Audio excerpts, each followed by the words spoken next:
think that transgender people need to be recognized, their stories need to be told. And you shouldn't stereotype them like, oh, they're transgender, they must be different from us, they're people, everyone's human, you know? We don't separate each other and go, oh, you're a male, or you're a female, or you're transgender. There's no need for that, and that's what I want people to get out of this. Perkenalkan, nama saya Markus Maluuran, tapi saya lebih sukanya itu disapa dengan nama saya Jessica Aurelia. Profesi saya sehari-hari adalah saya sebagai seorang guru ASN. Saya tidak mengajarkan kepribadian saya kepada mereka. Yang saya ajarkan ada ilmu pengetahuan. Cara tumbuhan berkembang biak itu apa dan apa sama-sama? Bagi saya melihatnya bahwa dia juga adalah seorang manusia. Pak Markus, suatu saat engkau akan memimpin sekolah ini.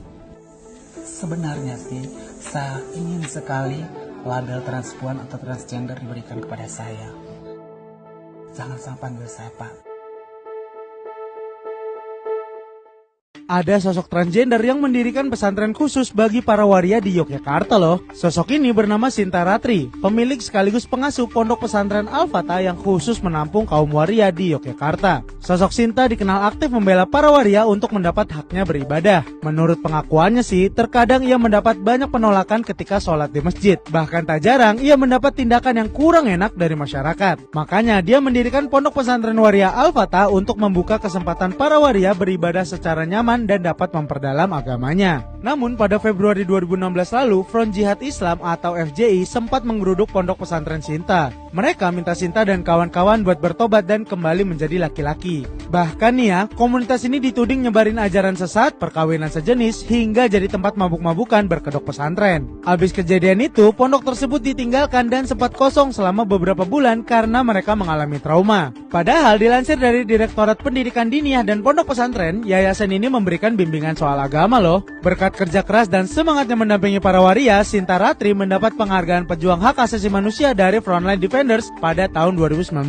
Bahkan lembaga yang berbasis di Irlandia tersebut menilai Sinta sebagai tokoh inspiratif di lingkup Asia Pasifik atas jasanya memperjuangkan hak waria melalui pondok pesantren. Ya, walaupun sejatinya hal ini pastinya menimbulkan pro kontra di masyarakat hingga pemerintah sih. Soalnya kan gender yang diakui hanya laki-laki dan wanita ya. Tapi menurut lo gimana ya Ramania? Nyokap nelpon, ngirimin foto kayak, nah ini kamu. Tapi kamu harus tahu ya, dengan pilihan kamu ini kamu akan begitu dirampas hak-hak bermasyarakatnya. Kamu akan susah dapat kerja, kamu bahkan akan tidak dianggap sama orang-orang di negara ini. Tapi yang benar-benar di highlight itu adalah soal lapangan pekerjaan. Saat itu aku langsung promise to myself and to her, oke, mungkin kalau misalnya aku nggak bisa dapat pekerjaan, aku akan membuka lapangan pekerjaan untuk orang-orang seperti aku. Wow, tepuk tangan dulu pemirsa. Indonesia adalah negara majemuk dengan keberagaman sosial dan identitas gender. Namun, komunitas transgender sering mengalami diskriminasi dan kekerasan baik secara langsung maupun sistematik. Untuk merespon hal itu, muncul wacana rancangan undang-undang tentang kesetaraan gender termasuk perlindungan untuk gender minoritas seperti transgender. Latar belakang mengenai rancangan undang-undang perlindungan terhadap transgender ini, yaitu mengenai isu perlindungan terhadap transgender menjadi salah satu topik yang semakin mendapat perhatian dalam diskusi sosial dan hukum di Indonesia. Kelompok transgender seringkali menghadapi diskriminasi dan stigma sosial yang berdampak negatif pada akses mereka terhadap pendidikan, pekerjaan, layanan kesehatan, dan hak asasi lainnya. Hal ini mendorong kebutuhan untuk adanya perlindungan hukum yang jelas melalui rancangan undang-undang yang mengatur hak-hak transgender. Namun, proses penyusunan rancangan undang-undang perlindungan transgender mengalami berbagai tantangan termasuk resistensi dari kelompok konservatif, stigma sosial yang kuat, serta tarik ulur kepentingan politik di tingkat legislasi. Kondisi ini menunjukkan pentingnya pendekatan yang inklusif dan dukungan lintas sektor untuk memastikan bahwa hak-hak transgender terakomodasi dalam kerangka hukum nasional. Pernyataan Kemen PPA, yaitu belum semua perempuan dan minoritas gender menikmati akses partisipasi kontrol dan manfaat pembangunan secara seimbang. Kemudian tujuan mengenai rancangan undang-undang perlindungan transgender ini yaitu pertama, rancangan undang-undang perlindungan transgender untuk mengidentifikasi hambatan sosial, politik, dan hukum dalam penyusunan rancangan undang-undang, memahami perspektif dari berbagai pihak terkait urgensi perlindungan transgender, serta mengumpulkan rekomendasi konstruktif, serta untuk menganalisis peluang meningkatkan kesadaran tentang hak-hak transgender dan merumuskan strategi untuk mendorong legislasi yang inklusif dan menjadi prioritas nasional. Pendekatan ini diharapkan dapat mempercepat pengesahan rancangan undang-undang yang memberikan perlindungan hukum bagi transgender di Indonesia. Transgender di Indonesia masih menghadapi diskriminasi yang meluas, khususnya dalam akses terhadap pekerjaan, pendidikan, layanan politik, dan pengakuan dokumen hukum. Upaya formal seperti penyusunan rancangan undang-undang perlindungan transgender memberikan harapan baru. Namun kekhawatiran terkait implementasi tetap menjadi tantangan besar karena stigma sosial dan hambatan administratif yang masih melekat. Hingga saat ini belum ada regulasi khusus yang dapat secara eksplisit melindungi transgender dari diskriminasi maupun kekerasan. Pengakuan identitas hukum seperti perubahan nama dan jenis kelamin dalam dokumen resmi adalah perlindungan fundamental yang dibutuhkan oleh transgender. Hal ini akan menjadi langkah penting untuk mengurangi hambatan sosial dan administratif yang saat ini masih menghalangi akses mereka terhadap layanan publik, layanan kesehatan, dan perlakuan setara di mata hukum. Keberadaan rancangan undang-undang perlindungan transgender menjadi sangat mendesak untuk menjamin keamanan martabat dan hak hidup transgender. Dalam proses penyusunan rancangan undang-undang tersebut harus mencakup beberapa poin krusial, yaitu kemudahan mengubah identitas hukum, perlindungan dari diskriminasi dan kekerasan, akses ke layanan kesehatan yang sensitif terhadap gender, program edukasi publik yang inklusif, serta sistem pelaporan yang aman dan terpercaya. Oke, di sini saya akan melanjutkan kerangka hukum internasional. Yang pertama, CEDAW, Konvensi Anti-Diskriminasi Perempuan, diadopsi PBB pada 1979, diratifikasi Indonesia lewat UU Nomor 7 Tahun 1984. Mengharuskan negara pihak menghapus semua bentuk diskriminasi berbasis gender, menjamin kesetaraan di semua bidang politik, hukum, sosial, ekonomi, dan kesehatan. Yang kedua, pelaporan dan rekomendasi. Indonesia wajib melaporkan implementasi CEDAW secara berkala tapi sempat terlambat sejak 2016. Komite CEDAW merekomendasi penghapusan regulasi diskriminatif termasuk tes keperawanan dan perda berbasis norma gender, serta perlindungan khusus bagi kelompok rentan dan minoritas gender. Yang ketiga, perlindungan untuk transgender. Meskipun fokus CEDAW pada perempuan, komite memperluas agar perlindungan mencakup lesbian, biseksual, transgender, dan intersex, termasuk di daerah seperti Aceh. Komnas Perempuan menegaskan bahwa identitas gender termasuk dalam cakupan perlindungan CEDAW. Yang keempat, instrumen PBB dan Yogyakarta Prinsipal. Selain CEDAW, Indonesia juga menjadi pihak ICCPR, ICS, CR, dan CRC yang menuntut negara mencegah serta menghukum kekerasan atau transfobia. Yogyakarta Principle menjadi acuan normatif internasional terkait hak LGBT, termasuk pengakuan legal, perlindungan dari diskriminasi dan kekerasan. Selanjutnya, isi RUU dan proses legislasi. Yang pertama, konsep dasar RUU. Transgender adalah individu yang memiliki identitas gender yang berbeda dengan jenis kelamin yang ditetapkan sejak lahir. Transgender mengganti jenis kelamin dengan operasi. Saat dewasa, memutuskan untuk mengubah jenis kelamin tanpa paksaan. Perilaku dan penampilannya tidak sesuai dengan peran gender yang sesuai dengan jenis kelaminnya.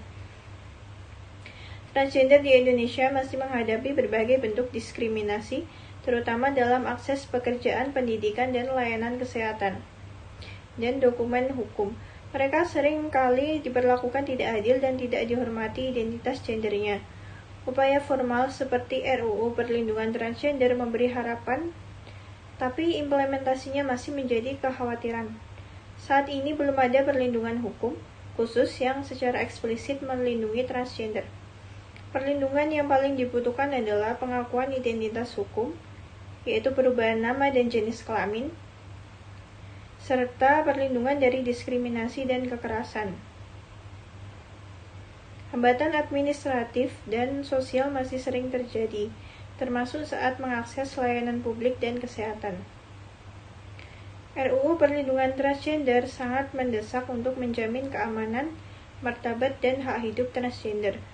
RUU ini harus memuat poin penting seperti kemudahan ubah identitas hukum, perlindungan dari diskriminasi, akses kesehatan yang sensitif gender, edukasi publik, dan sistem pelaporan yang aman. RUU akan efektif jika melibatkan komunitas transgender dalam penyusunannya.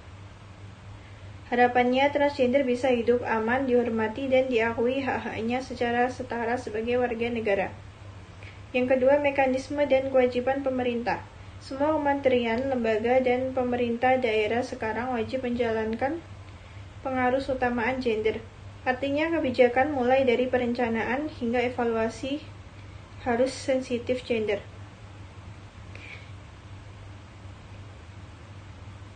Ini bukan hanya slogan, misalnya Kemen PPA aktif memperkenalkan penganggaran responsif gender agar anggaran negara bisa benar-benar menyasar semua gender sesuai kebutuhan. Namun, landasan hukum saat ini Inpres nomor 9 tahun 2000 hanya mengikat eksekutif. Artinya, lembaga legislatif dan yudikatif tidak wajib menerapkannya. Praktik di lapangan pun masih sporadis. Karena itu, RUU kesetaraan gender dibutuhkan untuk memberikan payung hukum yang mengikat semua lembaga negara agar kebijakan yang dicapai benar-benar ramah gender dan bebas diskriminasi. Yang ketiga, proses legislasi hingga saat ini. RUU kesetaraan gender diajukan ke Prolegnas pada 19 November tahun 2024. Melalui kolaborasi DPR dan DPD, saat ini berada di tahap harmonisasi naskah sebelum masuk ke pembicaraan tingkat 1 dan tingkat 2. Sebelumnya, RUU ini juga pernah diajukan pemerintah pada Desember 2019, namun tidak tuntas. Namun, tantangan politis cukup besar. Muncul perdebatan soal KUHP gender neutral dan kekhawatiran RUU ini mengakomodasi LGBT. Beberapa anggota DPR minta ketentuan terkait LGBT diperjelas atau dibatasi sejak awal. Sebagai inspirasi regional, Thailand resmi memberlakukan Marriage Equality Act pada 22 Januari 2025. Dengan undang-undang yang menggunakan bahasa netral gender, memberi hak warisan, adopsi, dan akses medis setara bagi pasangan sesama jenis. Ini memperlihatkan bahwa norma inklusif bisa lahir dari legislasi yang jelas. Baik, saya akan melanjutkan perbandingan pendekatan. Dasar hukum yang berlaku saat ini pasal 28 ayat 1 Undang-Undang Dasar 1945 yang menyatakan bahwa setiap orang berhak untuk hidup dan mempertahankan kehidupannya. Rancangan Undang-Undang Perlindungan Transgender pasal 2E, perlindungan hukum dan kepastian hukum atas hak-haknya. Undang-Undang Hak Asasi Manusia nomor 39 tahun 1999 yang menjamin hak setiap warga negara tanpa diskriminasi termasuk bagi transgender. Rancangan Undang-Undang Perlindungan Transgender pasal 1 angka 6, diskriminasi adalah segala bentuk pembedaan, pengecualian atau pembatasan yang bertujuan atau berakibat pada pengurangan atau penghapusan pengakuan, pelaksanaan atau penggunaan hak asasi manusia. KUHP pasal 292 yang mengatur larangan terhadap perbuatan cabul dengan sesama jenis yang belum dewasa yang seringkali menjadi perdebatan dalam konteks LGBT. Rancangan Undang-Undang Perlindungan Transgender pasal 7 angka 1, setiap tindakan kekerasan dan pelecehan terhadap transgender merupakan pelanggaran hukum yang dapat dipidana. Berikut adalah ringkasan perbandingan rancangan undang-undang di Indonesia dengan rancangan undang-undang di Thailand. Pasal adopsi, warisan, perlindungan kasus pernikahan sesama jenis. Adopsi pasangan di Indonesia dilarang, sedangkan di Thailand diizinkan dan sah secara hukum. Warisan dan aset di Indonesia tidak diakui, sedangkan di Thailand hak waris dan pengelolaan aset setara. Dan yang terakhir, pernikahan sah belum diakui dan rancangan undang-undang masih draft di Indonesia, sedangkan di Thailand diakui sejak Januari 2025 istilah gender netral. Indonesia bisa mengambil pelajaran tentang bagaimana regulasi dengan istilah netral gender dapat menciptakan sistem hukum inklusif, lengkap dan langsung berdampak positif dalam kehidupan nyata. Thailand telah menempuh langkah konkret dalam mengakui dan melindungi pasangan sesama jenis lewat Undang-Undang Marriage Equality. Sementara di Indonesia, rancangan Undang-Undang Kesetaraan Gender masih dalam proses harmonisasi dan belum menyentuh aspek-aspek tersebut. Video ini bisa mendorong pemahaman bahwa pilihan istilah, cakupan hak, dan implementasi regulasi sangat menentukan tingkat inklusivitas hukum. Rancangan Undang-Undang Ketahanan Keluarga mengandung pasal kontroversial yang mengkategorikan homoseksual, lesbian, dan transgender sebagai penyimpangan seksual. Pasal-pasal tersebut mewajibkan pelaporan dan rehabilitas oleh negara bahkan dalam lingkup keluarga.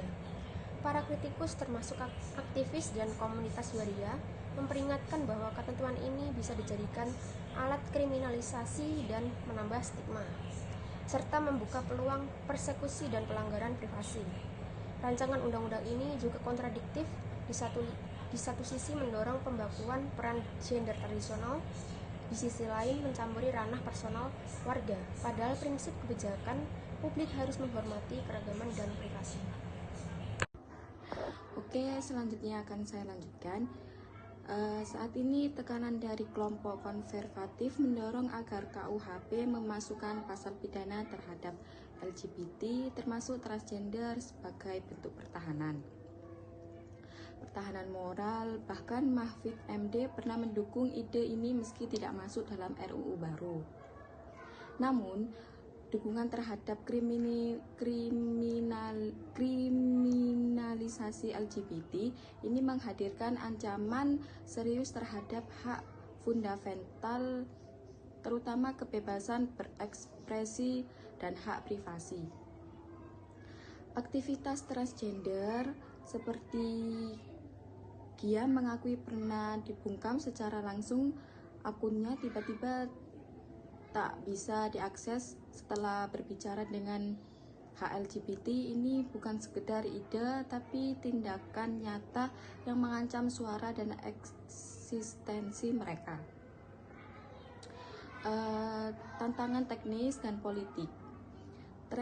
Pertama, transgender di Indonesia seringkali menghadapi stigma dan diskriminasi yang kuat. Mereka kerap dianggap melanggar norma agama dan budaya yang dominan, sehingga sulit untuk diterima secara sosial. Hal ini berdampak pada akses mereka terhadap pendidikan, pekerjaan, layanan kesehatan, dan hak-hak dasar lainnya. Banyak transgender yang terpaksa bekerja di sektor informal karena sulit mendapatkan pekerjaan di sektor formal. Yang kedua, hingga saat ini Indonesia belum memiliki regulasi khusus yang melindungi hak-hak transgender, meskipun Undang-Undang Nomor 39 Tahun 1999 tentang hak asasi manusia menjamin hak setiap individu tanpa diskriminasi. Implementasinya terhadap transgender masih sangat terbatas. Selain itu, tidak adanya pengakuan hukum terhadap identitas gender. Mereka membuat transgender sulit mendapatkan dokumen resmi seperti KTP yang sesuai dengan identitas mereka. Dan meskipun menghadapi banyak tantangan, komunitas transgender di Indonesia terus berjuang untuk mendapatkan pengakuan dan perlindungan hukum. Beberapa organisasi masyarakat sipil dan aktivitas hak asasi manusia bekerja sama untuk meningkatkan kesadaran publik tentang hak-hak transgender dan mendorong perubahan kebijakan yang lebih inklusif. Dan media memiliki peran penting dalam membentuk persepsi masyarakat terhadap transgender. Sayangnya, representasi transgender di media seringkali negatif yang memperkuat stigma. Oleh karena itu, edukasi publik melalui media dan program kesadaran sosial sangat penting untuk mengubah pandangan masyarakat. Dan yang terakhir, saat ini RUU Kesetaraan Gender tengah dalam tahap harmonisasi di DPR dan di DPD. difokuskan pada definisi, cukupan, serta konsekuensi pidana dan administratif. Komnas Perempuan menekankan bahwa pasal-pasal harus disinkronkan dengan UU TPKS dan menghindari norma diskriminatif yang berasal dari budaya atau hukum adat. Rekomendasi dan strategi advokasi. Langkah pertama, dialog inklusif, melibatkan pemuka agama, budaya, hukum, dan aktivis LGBT untuk membangun pengertian dan solusi bersama. Thailand menunjukkan contoh bagaimana merumuskan pasal netral gender secara teknis, mengubah kata istri atau suami jadi pasangan, sehingga setiap hak dasar bisa setara. Kampanye publik vital. Edukasi yang inklusif bisa mereduksi stigma dan memobilisasi dukungan. Yang tak kalah penting, butuh lembaga seperti Mahkamah HAM atau memperkuat melalui Komnas HAM untuk mengawasi menguji pasal RUU agar tidak diskriminatif. Dengan strategi ini, dialog, draft pasal inklusif, kampanye luas, dan mekanisme pengawasan HAM Indonesia bisa menjadikan RUU kesetaraan gender bukan hanya retorika, tetapi kebijakan berkelanjutan yang nyata melindungi minoritas seperti transgender. Efektivitas RUU ini hanya dapat dicapai jika komunitas transgender dilibatkan secara aktif dalam penyusunannya.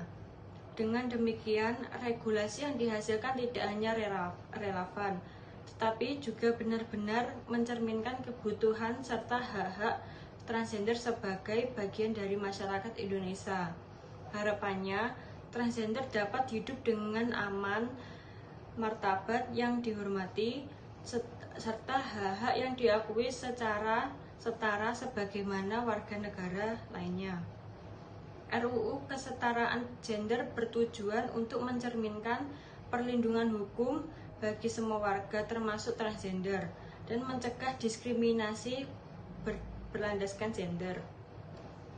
Sebagai masyarakat, kita bisa mendukung dengan memperluas edukasi, ikut kampanye, dan mendorong wakil rakyat untuk mempercepat pembahasannya melalui keadilan, keberagaman, dan bisa menjadi kekuatan bangsa.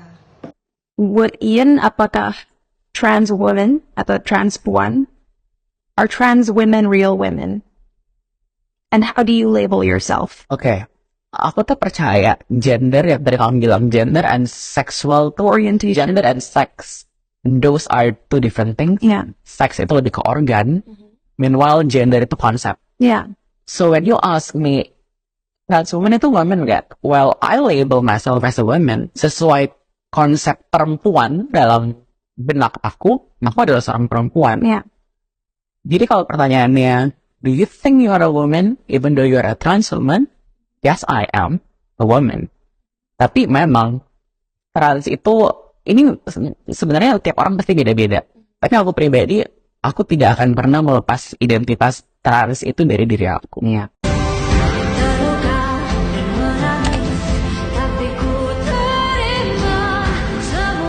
Diolok-olok katanya ada bencong.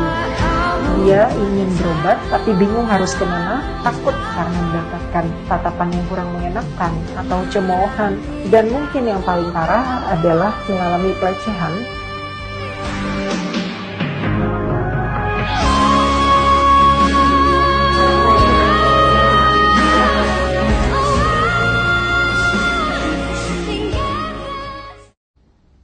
Kemudian saya akan menjelaskan pasal demi pasal yang termuat dalam rancangan Undang-Undang Perlindungan Transgender ini.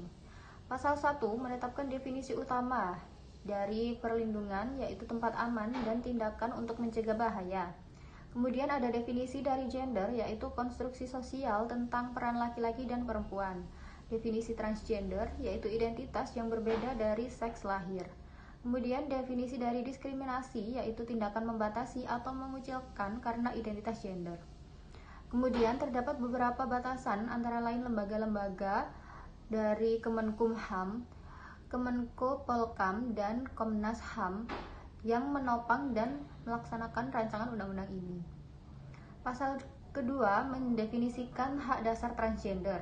Yang pertama yaitu pengakuan identitas gender, yang kedua kebebasan dari diskriminasi dan kekerasan, yang ketiga akses setara di pendidikan, kerja, dan layanan kesehatan, yang keempat kebebasan berekspresi dan berpendapat, yang kelima kepastian hukum. Pasal 3 dan 4 menegaskan tujuan rancangan undang-undang yaitu menciptakan lingkungan aman serta menetapkan sanksi baik administratif maupun pidana untuk setiap diskriminasi atau kekerasan. Pasal ke-6 menjelaskan mengenai diskriminasi terhadap transgender di sekolah, kantor, layanan publik itu dilarang keras. Pasal ke-7 menjelaskan mengenai kekerasan dan pelecehan adalah tindakan kriminal dan negara wajib menyediakan jalur pengaduan dan perlindungan. Kemudian pasal 8 menguraikan sanksi administratif. Yang pertama yaitu peringatan tertulis dalam 14 hari, yang kedua jenis diskriminasi yaitu penolakan layanan, bullying, dan konten merendahkan. Yang ketiga, jika pelanggaran berulang, maka dikenakan denda, penutupan, atau proses hukum. Yang keempat, hak keberatan diberikan dalam 7 hari kerja. Rancangan undang-undang ini memberikan koridor jelas untuk menangani diskriminasi secara presisi. Pasal 9 merinci 3 jenis sanksi. Yang pertama yaitu diskriminasi administratif, dikenakan denda hingga 50 juta rupiah dan wajib pelatihan. Yang kedua, kekerasan fisik atau psikologis, dikenakan penjara 1-5 tahun dan denda 100 juta rupiah serta wajib rehabilitasi. Yang ketiga, kekerasan seksual berat, penjara 5-15 tahun dengan denda 500 juta rupiah dan larangan kontak pasca hukuman. Rancangan undang-undang ini mewajibkan jalur pelaporan aman, rahasia, pelayanan korban terjamin. Selain itu, lembaga diskriminatif bisa dikenakan penutupan sementara atau pencabutan izin administratif. Pasal ke-10 mengamanatkan peraturan pemerintah sebagai pedoman teknis pelaksanaan rancangan undang-undang ini. Pasal ke-11 menetapkan hari pengundangan sebagai tonggak berlakunya agar publik dan lembaga memahami hak dan kewajiban sesuai rancangan undang-undang ini. Rancangan undang-undang perlindungan bagi transgender bukan sekedar dokumen hukum, ini jembatan menuju keadilan dan pengakuan identitas. Mari mewujudkan Indonesia yang adil, inklusif, dan menghormati keberagaman. Kami percaya bahwa setiap manusia berhak hidup tanpa diskriminasi. RUU Perlindungan Transgender ini merupakan langkah awal untuk menuju Indonesia yang lebih adil dan inklusif. Terima kasih telah menyaksikan video kami. Mari kita mendorong kesetaraan hak untuk semua. Love yourself today, 'cause baby, you were born this way. No matter gay, straight or bi, lesbian, transgender life, I'm on the right track, baby, I was born to survive.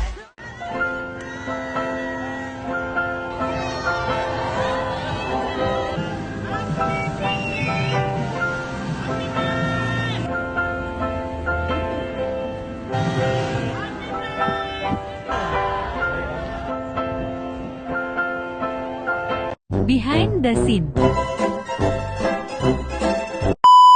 Manusia.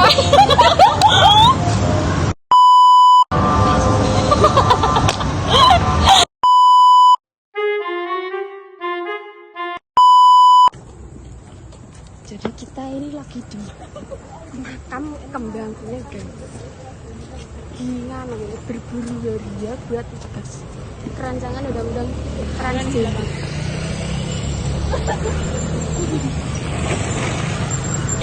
you, everyone! Thank you, Elmore! Go!